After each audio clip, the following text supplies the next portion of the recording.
What's up, Nerdyverse? I'm Daddy Louie, and in this video we are taking a look at a new deck building game called Sins, so stick around.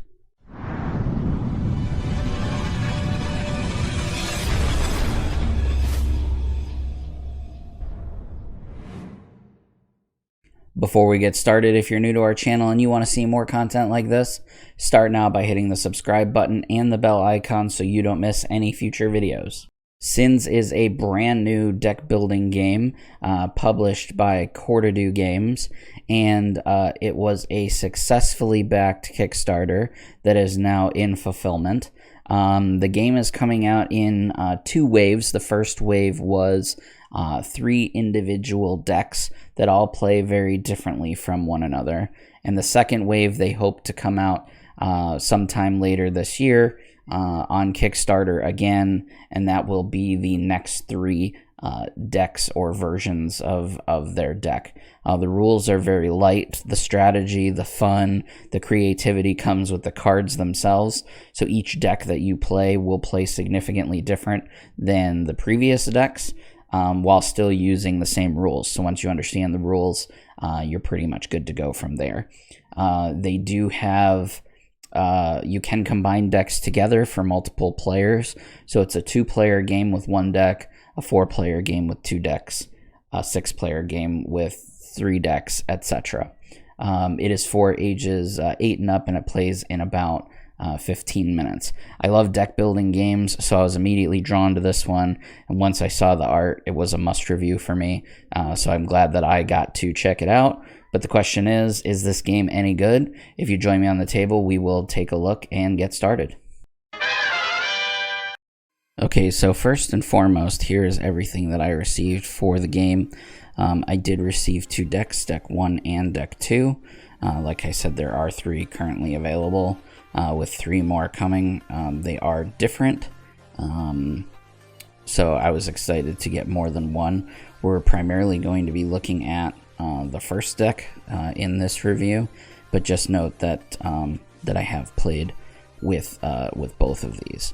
Now, these are prototype copies, so there's a couple of things that will be different. Primarily, the deck boxes will be better constructed, and the cards themselves will be better. However, I didn't have any issue with this copy. Everything is pretty nicely packed, and the art is great, like I mentioned. So inside each box, this is what you'll get. You have 20 Cosmos cards. These are your starting hand or your starting deck cards. They are all identical, so you'll split these amongst the 2 players. There's 20 of these, so 10 and 10. You get 70 of the deck cards, which I will talk about in a minute. You get 2 turn reference, 2 like keyword cards, and then 2 dominance counters. Dominance in this game is what they refer to as victory points. A standard game, you will play to 2 dominance or 2 victory points. For shorter games, you'll play to 1, and for longer games, if you so choose, you can play to 3. But like I said, standard games are 2. Now, before we look at how this game plays, I just want to show you the art. I'm going to zoom and focus here. The art in this game is just so good, and it's what attracts me to it the most. The gameplay is fun, of course, and I'll go over how it plays in just a second. But you know, at first glance, you're going to be attracted to the art.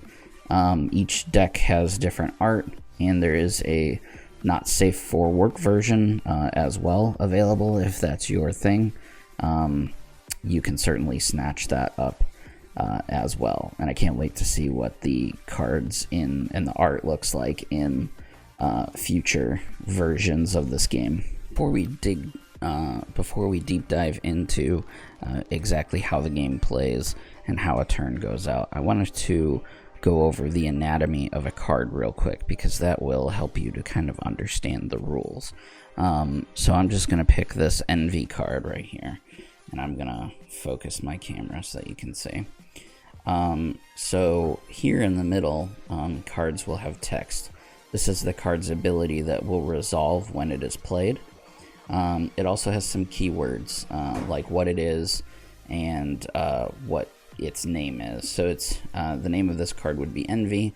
It is a spirit. So you may have a card that says, you know, gain a spirit card. So any cards that are in the realm, which are the cards that are in the middle for you to purchase and add to your deck, you would be able to take a spirit if it said spirit there. So these are just kind of keywords to help you learn how to play.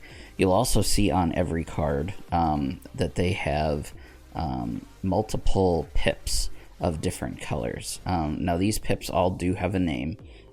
So a white pip, as shown like here on Wrath, that is Ominous. The green pips are Terra. The orange pips are Ignis. The blue pips are Vicious. And the pink pips, which you see down here, is Canva.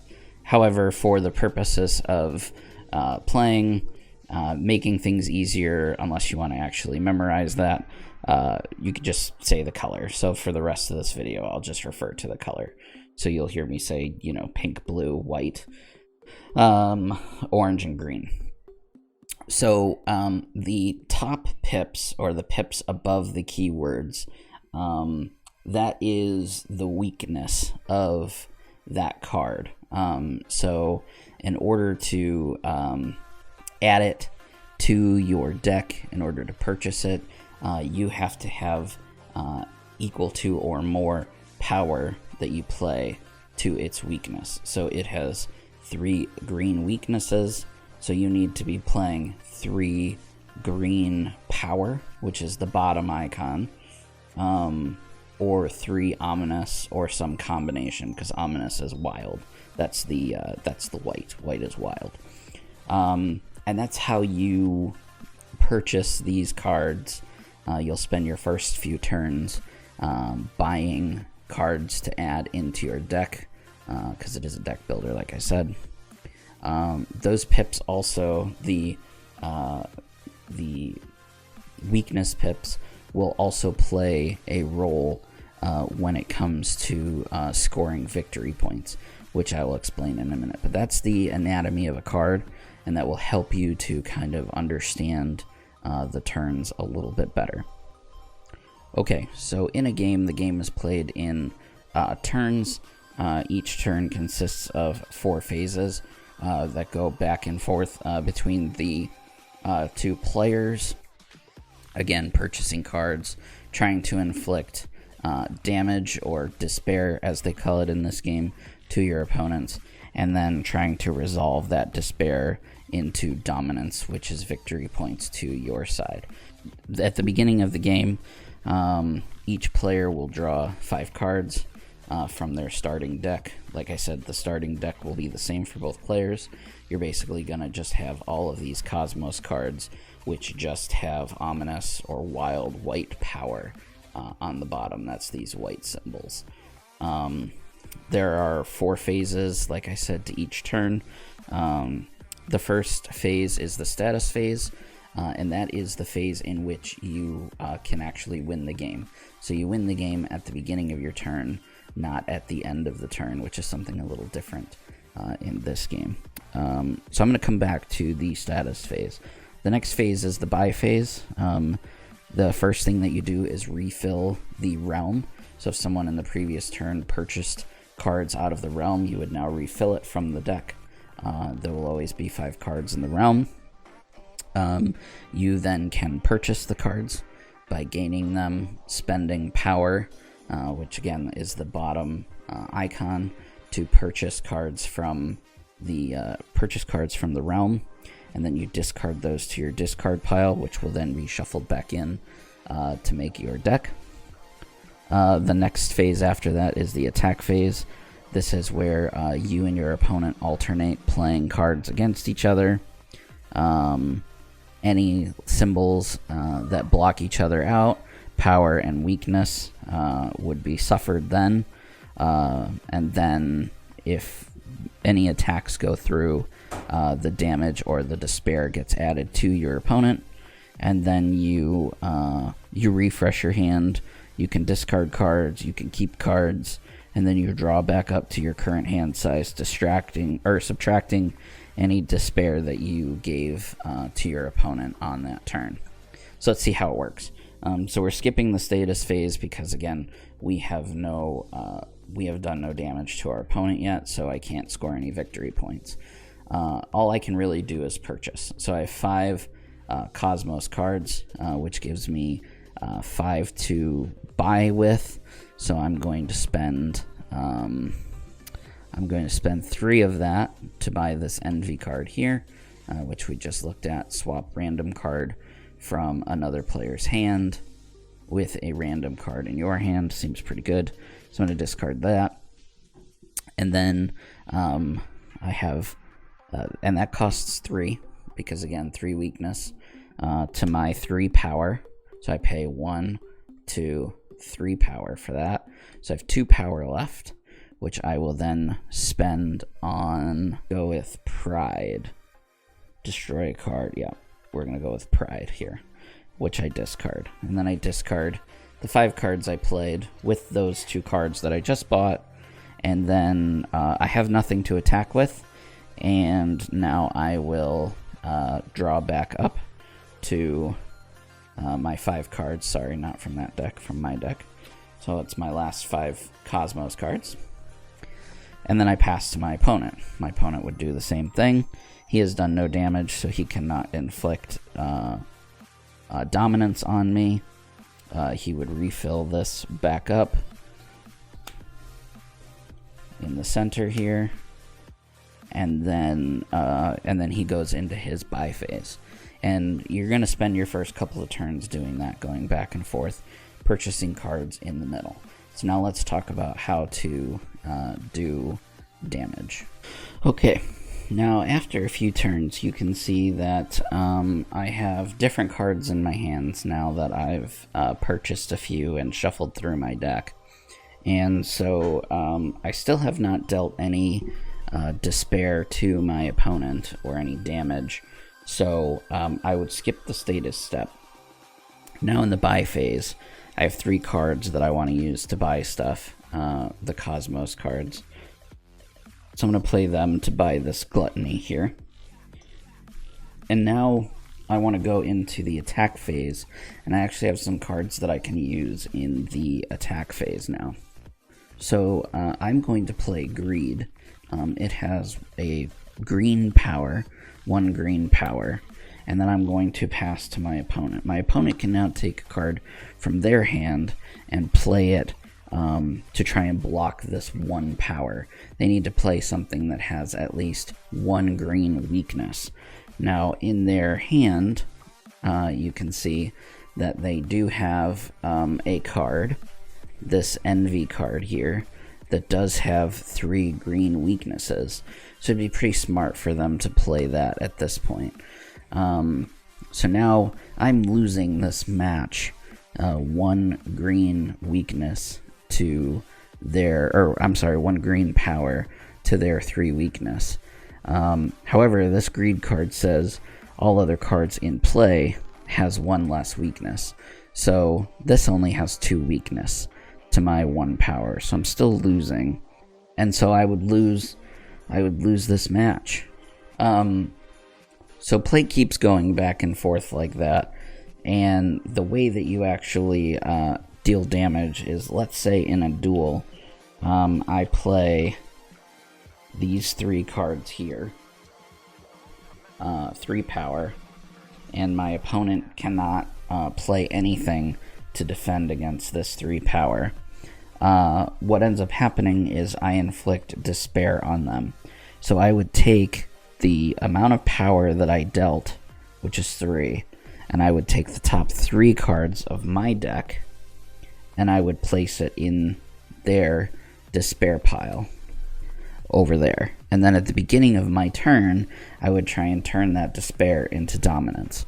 And in order to do that, I would declare that I'm going to resolve what's in the despair. We would flip it over, and then we count the weaknesses. Now here we only have one weakness because these were the other 2 cards in the hand. So this would deal no dominance because you need to have at least 5 weaknesses, and then these get destroyed, and they're done. They're out of the game, and you have to start over again. So you don't know what's going to be in their despair pile or their damage pile. So you're taking a risk when you're trying to resolve that, hoping that you've been able to inflict enough weaknesses into that despair pile to turn into dominance. Now, let's say, for example, that these 3 cards had been in that despair pile. We would resolve, and we would find that we have 5 weaknesses. 1, 2, 3, 4, 5. And that would turn into a dominance for me. So I would go up to 1 dominance, and I'm now 1 victory point away from winning the game. And that's how you play Sins. You go back and forth, purchasing cards from the realm, adding them to your deck, completing duels, or struggles as they're called in this game, between each player's powers versus weaknesses. Any power that goes through and is unblocked turns into despair or damage, which is cards off of the top of your deck onto their despair pile. Then at the beginning of your turn, you can resolve what's in their despair pile, hoping to show 5 weaknesses, and if you do, you gain a dominance, 2 dominance, and you win the game. I love deck builders probably more than any other game type out there, and Sins is no exception. It's fun, it's light, I love how quick it is, I love how small it is, I love how easy it is to learn. The art is just wonderful. If you are into deck builders, I highly recommend that you check this out. Like I said, the first 3 is fulfilling its Kickstarter now, and its next wave should be out sometime this year. So go check it out and enjoy this game as much as I do. If you enjoyed this video, found it helpful, please give it a thumbs up. Really helps us out a lot. Make sure that you share it with your family, friends, and your nerdy communities. If you have any suggestions of any thing that you would like to see us record here on the channel, you can let us know down in the comment sections below. I do read them all, and I love interacting with you guys. If you have any videos you want featured on our page, or if you'd like to collaborate with us, you can hit us up on one of our many social media platforms: Facebook, Twitter, Instagram, at Circle of Nerds. Also, don't forget that we have a podcast that comes out on Tuesdays called The Cosmic Disaster Show. You can find that right here on YouTube or anywhere that you enjoy listening to podcasts. And for an extra bit of love and affection to the Circle of Nerds, make sure that you check us out over on Patreon at patreon.com/Circle of Nerds. Anyway, guys, that's all from me. I will see you in the next video.